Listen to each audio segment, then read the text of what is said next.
À parler réveil industriel, grand combat des empires et des prédateurs. Avec cette réaction chinoise au rapport du Haut Commissariat au Plan, notamment par cet article publié dans le Global Times. Le Global Times, c'est la voix de Pékin à l'international. C'est le deuxième article le plus lu sur le site. Félicitations Thomas Grébin, vous avez provoqué du grabuge à Pékin.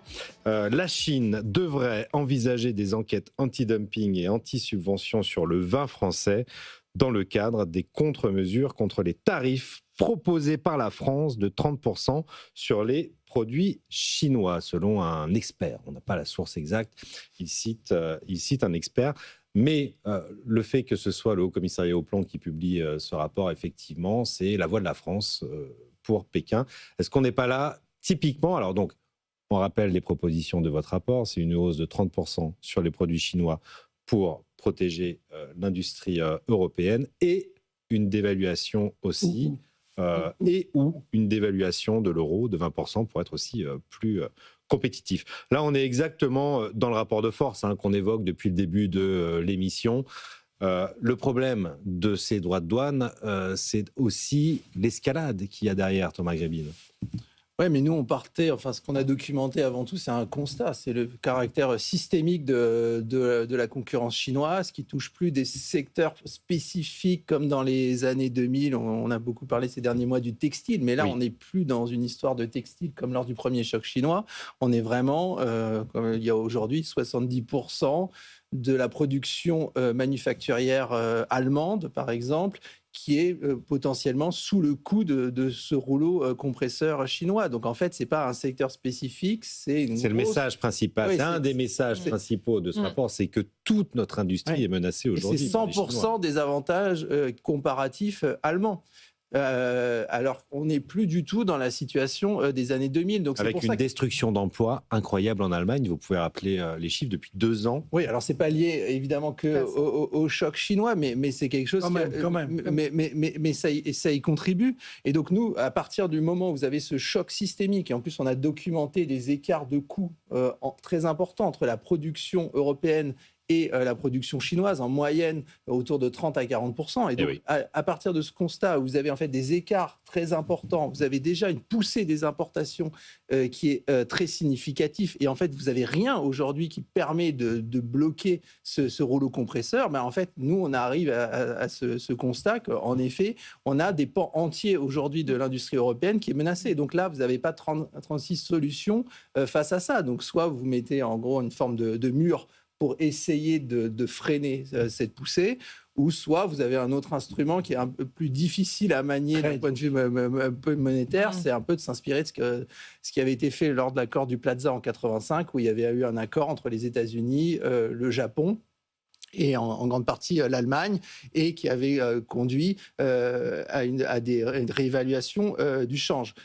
Et donc oui, évidemment, comme vous le dites, il y a le problème, c'est que si on veut faire ça, on rentre dans un bras de fer, dans un rapport de force. Et aujourd'hui, on est très mal préparé pour faire ce rapport de force. Voilà, vous anticipez ma question, c'est-à-dire est-ce qu'on a les moyens d'entamer un rapport de force avec la Chine, Anne-Sophie? Ce qui est déjà très intéressant dans ce constat, moi c'est vrai que je l'avais plus vu en regardant les flux commerciaux et notamment les flux des intrants en valeur ajoutée qui ne cessaient d'augmenter sur la Chine et aussi sur la régionalisation des chaînes de valeur. Ça fait 15 ans que c'est en marche, donc c'est pas du tout quelque chose de nouveau. C'est qu'au moins là on a un constat et justement si on veut réagir, si en gros on ne fait rien, dans 10-20 ans quand on aura des impacts importants sur l'emploi et sur l'industrie européenne, on ne pourra pas dire on ne savait pas, que se passe-t-il, je me suis réveillé, c'est la catastrophe, etc. On le voit déjà en Allemagne, 240 000 emplois supprimés en 2 ans. C'est 10 000 emplois par mois détruits. L'opportunité d'avoir vraiment, encore une fois, cette prospective en disant, voilà, là, on est attaqué et c'est vraiment macro.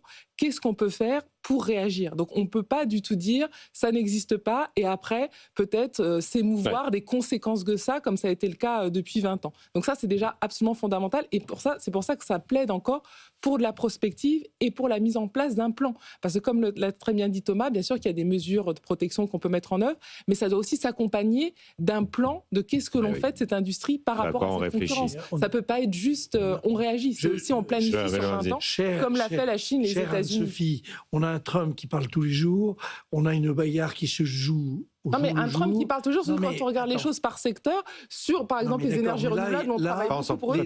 Si je peux finir là-dessus, sur les énergies renouvelables, depuis 30 ans, que ce soit Trump et Co, il y a toujours la même stratégie à 30 ans. On laisse finir Sophie. Une bonne démarche cartésienne, c'est de découper les difficultés. Ce que le rapport de Thomas, qui est très important, je trouve. Moi, je suis très heureux d'être avec lui ce matin. Merci. C'est pas. Pardon, je vous interromps. C'est pas le rapport Thomas, c'est un rapport du Haut Commissariat. Un rapport du Haut Commissariat. On peut signer les deux co-auteurs. On doit citer les deux co-auteurs d'ailleurs. Il se trouve que c'est Thomas qu'on a en face de nous. Mais je suis prêt à le rapport du Haut Commissariat au plan, et je suis d'abord ravi de voir que le Commissariat au plan ressort des rapports, ce qui a quand même été le grand absent des dernières années. Il y a eu un petit creux précédemment. Alors, là, on est sur du très court terme, on n'est pas du tout sur du long terme, c'est une bagarre politique. Le sujet, je ne crois pas une seconde que la Banque Centrale Européenne soit capable de jouer une manipulation sur les cours. Donc on fait de la politique, là, de la politique étrue. Je pense que le sujet clé, c'est l'Allemagne. C'est pas le Danemark ni du truc qui vont décider, c'est l'Allemagne. Comme tu l'as rappelé il y a un instant, les accords du Plaza, c'était essentiellement d'ailleurs l'Allemagne. C'est pas nous qui allons jouer un rôle majeur, c'est l'Allemagne. Est-ce que les 240 000 suppressions d'emplois vont être suffisantes pour amener M. Merz à comprendre que la position allemande est déterminante? C'est quand même sur ces sujets-là à pousser à ce qu'on ait une position sur ce sujet-là. Je suis malheureusement pas sûr, en tout cas dans les toutes dernières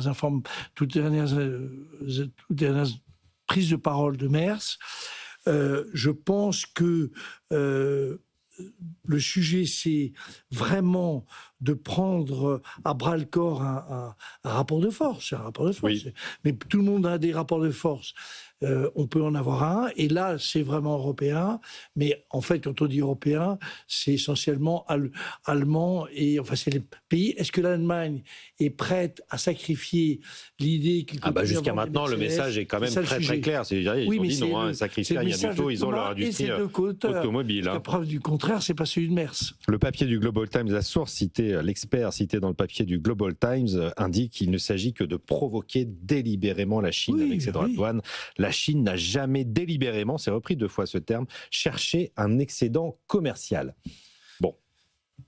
Un commentaire, Monsieur Grébin. Ce que je pense intéressant dans le cas allemand, c'est qu'ils sont peut-être en train de vivre ce que nous, on a vécu dans les années 2000, c'est-à-dire une divergence de plus en plus forte entre les intérêts des multinationales qui ont beaucoup investi en Chine et l'intérêt du tissu productif des sous-traitants allemands qui, eux, n'ont pas intérêt justement à ces investissements en Chine et à ce découplage entre la création de valeur à l'étranger et la création de valeur en Allemagne. Vous dites que c'est une situation que nous, on a connue. Nous, c'est exactement dans la grande phase de désindustrialisation des années 2000 où on a beaucoup désindustrialisé, on a bien eu ce découplage entre nos grands groupes qui avaient beaucoup investi. C'était le faiblesse de Serge Tchuruk qui... c'est un choix politique français. Et l'Allemagne avait réussi à l'époque à maintenir une complémentarité entre les emplois, les investissements délocalisés, en particulier dans les ex-pays de l'Est, et le maintien d'une création de valeur qui était très forte sur le sol allemand. Or là, c'est un enjeu un peu différent parce que quand on voit même des grands groupes comme Volkswagen, ils envisagent de créer notamment une grosse partie de la valeur directement en Chine. Donc là, il y aura vraiment un risque... Pour rapatrier les voitures en Europe ensuite. Donc on va voir si Merz écoute beaucoup les grands groupes, mais ces grands groupes, est-ce qu'ils représentent toujours les intérêts de l'Allemagne, quoi ? Oui. Anne-Sophie ? Non, alors, c'est vrai que sur cette prise de conscience de la Chine et sur certains secteurs, je pense qu'aussi ce qui est assez intéressant, c'est l'aspect énergie et l'aspect compétitivité, et notamment pour l'Allemagne. Je pense que là aussi, ce sera un point très important. Aujourd'hui, avec en effet le fait qu'ils soient sortis du nucléaire et qu'ils avaient cette dépendance au gaz et au pétrole russe, une grande partie de la baisse de leur compétitivité, c'est aussi pour des questions énergétiques. Et là, ce qui peut être aussi intéressant là au niveau européen avec ces rencontres, c'est bien évidemment parler de l'industrie, mais comme on le sait, l'industrie est très liée au prix et au coût de l'énergie. Qui reste 2 fois supérieur au coût de l'énergie aux États-Unis. Un atout à jouer, on le voit, le dernier trimestre de notre balance commerciale l'année dernière est excédentaire, il faut quand même le rappeler. Et justement, grâce à l'aéronautique, mais aussi aussi grâce à l'énergie. Et donc, il y a peut-être aussi l'idée de dire, pour faire face à la Chine, parce que là où je vous rejoins moins, c'est que la Chine, tout de suite, on est dans une escalade. Tout de suite, le rapport de force, c'est en quoi tu es dépendant de nous et sur quel secteur tu es dépendant ou pas. C'est là que les terres rares. Et comme on n'a pas justement, en termes de substitution, la production ou les entreprises de taille suffisante qui peuvent se substituer ou qui ont assez de taille de marché, on peut dire qu'on a plein de grands groupes. C'est là où, en effet, on dit est-ce qu'on a vraiment le pouvoir de réagir par rapport à la Chine. Donc ça, c'est un vrai sujet, mais je pense que c'est aussi l'occasion de parler du débat de l'énergie, de la compétitivité, parce que pour les Allemands, c'est vraiment un sujet fondamental, qu'en Europe, il y a des solutions. Ils achètent, par exemple, l'énergie française, mais pas seulement, et que ça peut être aussi un moyen pour l'industrie allemande de retrouver de la compétitivité en se décarbonant, où aujourd'hui, ils ont vraiment perdu beaucoup à cause de ce choix de dépendance par rapport au gaz russe. Ils payent un peu les politiques passées. Thomas Grévin. Voilà. C'est vrai que l'énergie, c'est un avantage compétitif qui est très fort pour la France, notamment par rapport à nos voisins européens. Mais là, ça renvoie à la question de la croissance européenne qu'on a un peu évoquée tout à l'heure. Quand on voit que même quand on a des prix de l'énergie aujourd'hui qui sont relativement faibles, ce qu'on voit dans le même temps, c'est que nos grands groupes industriels ne se précipitent pas pour signer des contrats de long terme.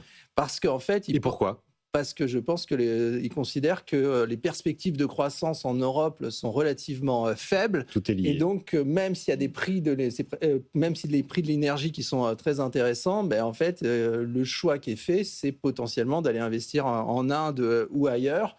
Et donc, c'est là où c'est encore plus inquiétant. C'est-à-dire que même si on regagne en compétitivité, donc comme c'est le cas grâce au prix de l'énergie, on voit que malgré tout, comme les perspectives de croissance en Europe sont faibles, en fait, ça ne suffit pas. Donc, il y a véritablement besoin d'une stratégie de croissance au niveau européen, parce que sinon, en fait, on n'y arrivera pas. Et oui, on a les premiers messages d'Aldon Bison qui sortent, les urgents AFP, que je vous livre en direct. C'est Viktor Orban qui prend le premier à la parole. N'envoyez pas votre argent à l'Ukraine si vous voulez renforcer l'économie, dit Viktor Orban aux dirigeants de l'Union européenne. Viktor Orban, dont le mandat est bientôt terminé. Deux, trois remarques. Une fois de plus sur l'urgence, je prends le cas de la chimie. On a une chimie qui est très forte en Europe, avec des grandes boîtes partout, et notamment, je me situe toujours en Allemagne, grandes boîtes, c'est une question de vie ou de mort, point. Donc, il faut se défendre et trouver les moyens les plus intelligents. Je ne suis pas en charge du sujet, donc je pense qu'il faut être très prudent. Enfin, je veux dire, c'est pas un sujet pendant 2 ans ou 3 ans. Je veux dire, moi, je prends les boîtes comme Arkema en France, qui est une boîte formidable. Je veux dire, c'est une question de survie. Oui, et beaucoup partent aux États-Unis, les investissements. De survie. Oui. Deuxième sujet, moi je suis ravi qu'on évoque cette espèce de différence d'appréciation entre les grandes boîtes qui ont joué plutôt la délocalisation. Mondialisation. Mais l'Allemagne a conservé l'idée d'une industrie forte. Elle est restée très forte. Elle a même augmenté sa part. Nous, notre choix, et ça, c'est pas votre génération, c'est la mienne, a décidé de se désindustrialiser. C'est une truc. Donc, l'idée que on est aussi responsable de nos propres affaires. Je parle du passé. C'était un peu has-been l'industrie pendant du millénaire. C'est pas une critique des grandes boîtes, c'est plutôt la conséquence des choix politiques. Des choix politiques. Nous avons décidé que nous serions les génies du tourisme et de la finance. Je veux dire, c'est très enthousiasmant. Troisième sujet. Dans toute cette affaire, n'oubliez pas qu'il y a la sociologie. Tu parles de la croissance européenne. Elle sera en croissance potentielle de 1 à 5. On a 2 sujets majeurs. Le premier, c'est évidemment le choc démographique. On va y venir. Oui, qui est quand même majeur. Je veux dire, les vieux, ils sont moins vivants que les jeunes, c'est comme ça. Et deuxième sujet, alors on dit la même chose pour les Chinois, mais enfin bon... ils ont un parti qui tient, que nous n'avons pas, Dieu soit loué. Et deuxième sujet, on a quand même un rapport au progrès. C'est là où je pense que la technologie est majeure. On a un rapport au progrès qui est quelque part vraisemblablement, qui avait un peu perdu de sa force. Nous, les Européens, alors là, c'est les Européens, nous sommes un peu à l'origine de la science. Première révolution industrielle, c'est la Grande-Bretagne. Et du principe de précaution aussi, dans la Constitution. Et nous avons abandonné ce rapport au progrès et au progrès scientifique J'ai une lueur d'espoir. Alors là, je parle plutôt de la France, mais je pense qu'il y a d'autres pays en Europe, mais c'est pas général. Il y a une lueur d'espoir parce que je trouve que ce rapport au progrès est peut-être en train ce rapport positif, est peut-être en train de renaître. Ça, c'est des générations jeunes. Mais le choc démographique, c'est